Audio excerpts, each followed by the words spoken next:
మొటిమలకు శృంగారానికి ఉన్న సంబంధం ఏమిటని మిత్రులు అడుగుతున్నారు. మొటిమల్ని ఇంగ్లీష్‌లో యాక్నే అంటాం. యూజువల్‌గా దీనికి రెండిటికి ఒక రకమైనటువంటి లింక్ ఉంది. ఇందాక మనం డిస్కస్ చేసుకున్నటువంటి టెస్టోస్టెరాన్ అనే మేల్ హార్మోన్ లాంటి ఆండ్రోజన్స్ అంటాం. ఇట్లాంటివి కొంచెం ఎక్కువ ఉన్నప్పుడు మొటిమలు వచ్చే అవకాశం ఉంటుంది. మొటిమల్ని చిదమవద్దు. చిదిమితే అక్కడ ఒక స్కార్ అవుతుంది. మొటిమలకు మంచి మందులే వచ్చాయి. ఒక్కొక్కసారి మొటిమలకు మందులు ఇస్తే మొగతనం కూడా తగ్గిపోయే అవకాశం ఉంటుంది. మొటిమలు వస్తున్నాయి అంటే బీ హ్యాపీ.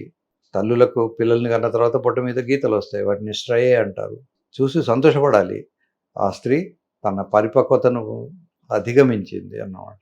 ఆ లెవెల్‌కు రీచ్ అయ్యారు. అట్లాగే మగపిల్లలు గానీ, ఆడపిల్లలు గానీ యాక్నే వస్తే యాక్నే వచ్చింది అని టెన్షన్ పడకండి. యాక్నే కూడా శరీరంలో ఒక ధర్మం. ఆ వయసులో అది రావాల్సిందే.